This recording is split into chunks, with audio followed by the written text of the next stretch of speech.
Hello students, इस video session के through हम लोग सेंटर ऑफ मास का कंसेप्ट स्टडी करेंगे।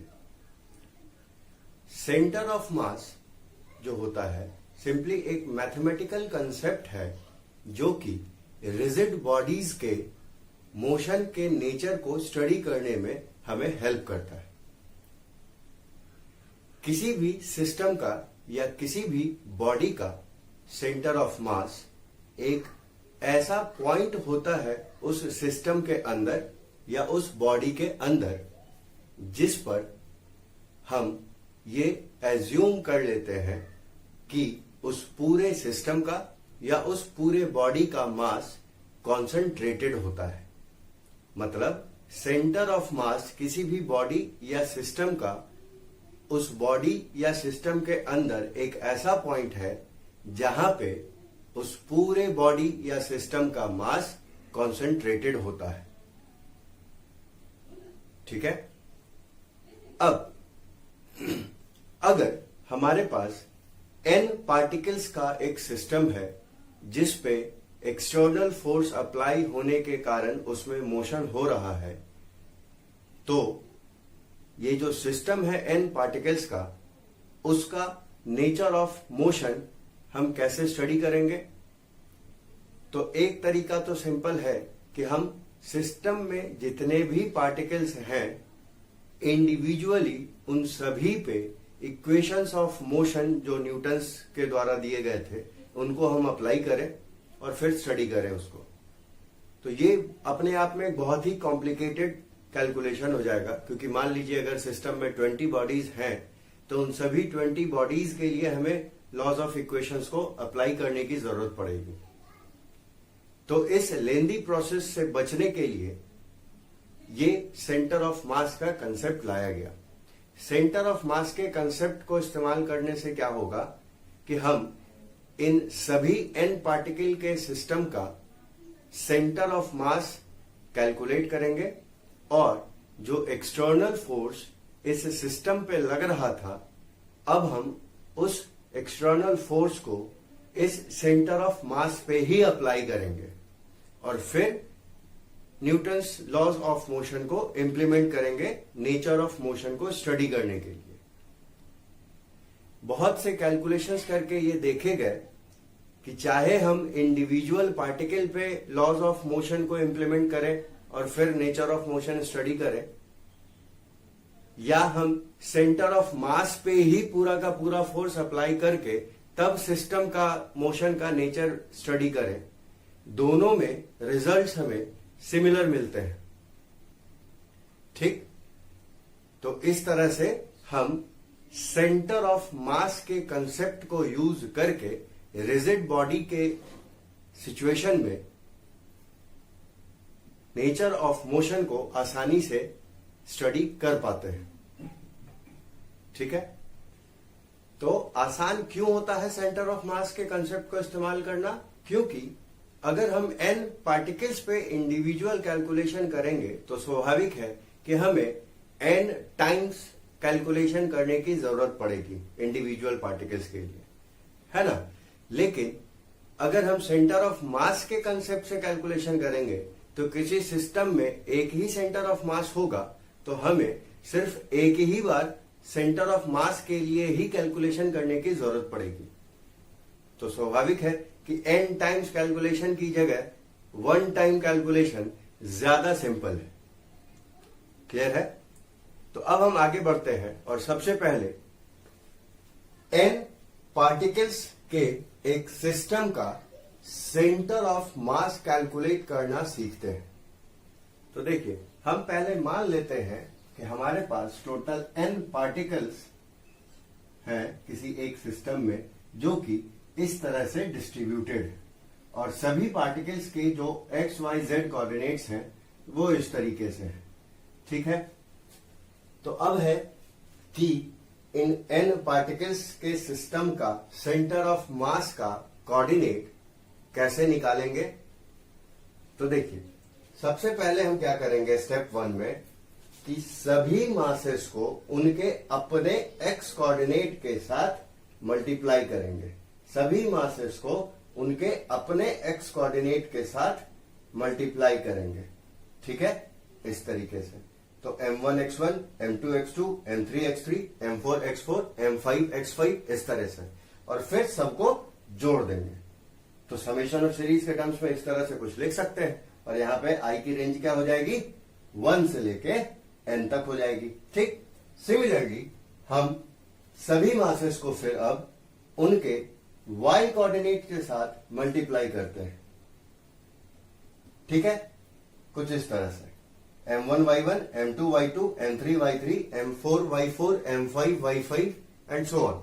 ठीक, और फिर सबको ऐड कर देते हैं। अगेन इसको समेशन ऑफ सीरीज में एक्सप्रेस कर सकते हैं, जहां आई की रेंज क्या हो जाएगी, 1 से लेके n तक हो जाएगी। ठीक, सिमिलरली हम z कोऑर्डिनेट के लिए भी कर लेते हैं कि इन सभी मासेस को अपने अपने z कोऑर्डिनेट के साथ मल्टीप्लाई कर देते हैं। ठीक है, तो देखिए m1z1, m2z2, m3z3, m4z4 इस तरह से, और फिर सबको हम ऐड कर लेते हैं। तो अगेन इसको हम समेशन ऑफ सीरीज में इस तरह से कुछ लिख ही सकते हैं, है ना। यहां भी आई की रेंज क्या हो जाएगी, 1 से लेके n तक हो जाएगी। ठीक, स्टेप 2 में फिर हम क्या करते हैं कि ये जो n पार्टिकल्स का सिस्टम था उसका टोटल मास हम कैलकुलेट करते हैं। वो कैसे निकलेगा, तो सभी पार्टिकल के मासेस को सिंपली हम ऐड कर देंगे, है ना। तो हमें सिस्टम का मास मिल जाएगा, जिसको हम मान लेते हैं कैपिटल M। क्लियर। अब स्टेप 3 में फाइनली अब हम सेंटर ऑफ मास के x, y और z कोऑर्डिनेट को कुछ इस तरह से कैलकुलेट करते हैं। कैसे, तो सेंटर ऑफ मास का जो x कोऑर्डिनेट होगा उसको निकालने के लिए हम क्या करेंगे कि ये जो हमने मास और x कोऑर्डिनेट को मल्टीप्लाई करके फिर उनको जोड़ के जो एडिशन वैल्यू निकाली है ऐड करके, है ना, उसको टोटल मास ऑफ सिस्टम से डिवाइड कर देना है। मतलब इसको इससे डिवाइड कर देता है तो x कोऑर्डिनेट मिल जाएगा। सिमिलरली इसको इससे डिवाइड कर देंगे मतलब मास से, तो y कोऑर्डिनेट मिल जाएगा। सिमिलरली इसको इससे डिवाइड कर देंगे तो हमको z कोऑर्डिनेट मिल जाएगा। मतलब हमने जो mx किया, my किया, mz किया, उसका जो टोटल हमको ऐड करके वैल्यू मिला उसको हम simply total mass of system से डिवाइड कर देंगे। ठीक है, एक बार फिर देख लीजिए, x कोऑर्डिनेट कैसे मिलेगा, this by this, y coordinate this by this, z coordinate this by this. ठीक, अब ये तो कोऑर्डिनेट्स के टर्म्स में बात हो गया कि अगर पार्टिकल्स के कोऑर्डिनेट्स दिए हों तो सेंटर ऑफ मास का कोऑर्डिनेट कैसा होगा, कैसे निकलेगा।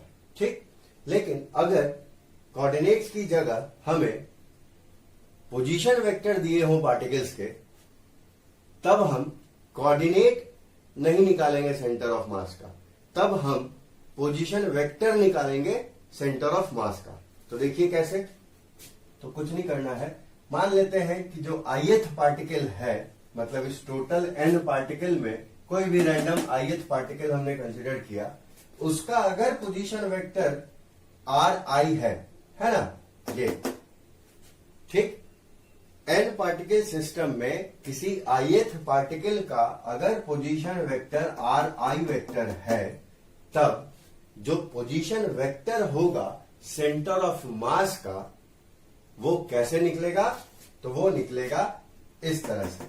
यहां पे हम m मास को x या y या z कोऑर्डिनेट से मल्टीप्लाई कर रहे थे और फिर जोड़ रहे थे। यहां हम क्या करेंगे, सभी पार्टिकल को उनके अपने अपने पोजीशन वेक्टर से मल्टीप्लाई करेंगे और ऐड करेंगे।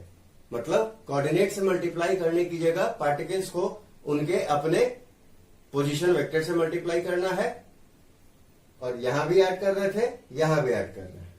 ठीक है, तो ये एक्सप्रेशन वेक्टर के फॉर्म में कुछ इस तरह से रिप्रेजेंट हो जाएगा। ठीक है, तो यहां पे हम ओवरऑल पोजीशन वेक्टर के टर्म्स में ही एक्सप्रेस कर रहे हैं, इसलिए सिर्फ एक ही वैल्यू आएगी, वो क्या होगी, सेंटर ऑफ मास का पोजीशन वेक्टर होगा। अब है कि चूंकि किसी भी वेक्टर को हम इस तरह से कंपोनेंट्स में तोड़ सकते हैं x y z डायरेक्शन में। ठीक, तो अगेन अगर हम इस वेक्टर को कंपोनेंट्स के टर्म में एक्सप्रेस करें तो हमको फिर से रिजल्ट्स वैसे ही मिल जाएंगे जो यहां मिले थे। मतलब जब हम इस पोजीशन वेक्टर को अपने कंपोनेंट्स के टर्म्स में एक्सप्रेस कर देंगे तो वापस से हमको कोऑर्डिनेट्स मिल जाएंगे सेंटर ऑफ मास के। ठीक है, क्लियर है? और इसका रिवर्स करना चाहे तो इसको आई कैप से मल्टीप्लाई कर दीजिए, इसको वाई कैप से, जे कैप से, और इसको के कैप से। ठीक है, तो आई, जे और के से मल्टीप्लाई करने पे ये again x direction, y direction और जेड डायरेक्शन के कंपोनेंट्स दे देंगे वेक्टर के, उनको हम ऐड करके लिखेंगे तो वापस से हमको position vector of centre of mass मिल जाएगा। ठीक, क्लियर है? तो अब अगर इस पूरे डिस्कशन में कोई भी डाउट है तो आप मुझे मेरे व्हाट्सएप नंबर 9179979001 पे कांटेक्ट कर सकते हैं। अब इस कंसेप्ट के बेसिस पे इन न्यूमेरिकल्स को आप सॉल्व करने की कोशिश करें, और अगर कोई भी डाउट होता है तो मेरे व्हाट्सएप नंबर पे आप मुझसे कांटेक्ट करें।